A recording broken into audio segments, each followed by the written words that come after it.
और आपको बताएंगे कि जहानिया में अखाड़ा सज गया। पहलवानों ने दो दो हाथ किए। मुकाबिल को चित नहीं बल्कि चांटे मारना थे, वो भी तब तक जब तक वो तौबा ना कर ले।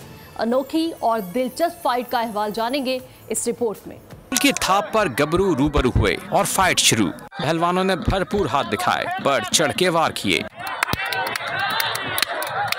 कोई पीछे हटता गया, कोई आगे बढ़ता गया। हार जीत का पैमाना ये कि मार खाने वाला हार मान ले या रेफरी पॉइंट्स की बिना पर किसी को फातेह करार दे दे। पहलवानों के साथ शुरा का जोशो खरोश भी दीदनी था। न सिर्फ जहानिया बल्कि पंजाब भर में थप्पड़ कबड्डी की रिवायत बरसों पुरानी है।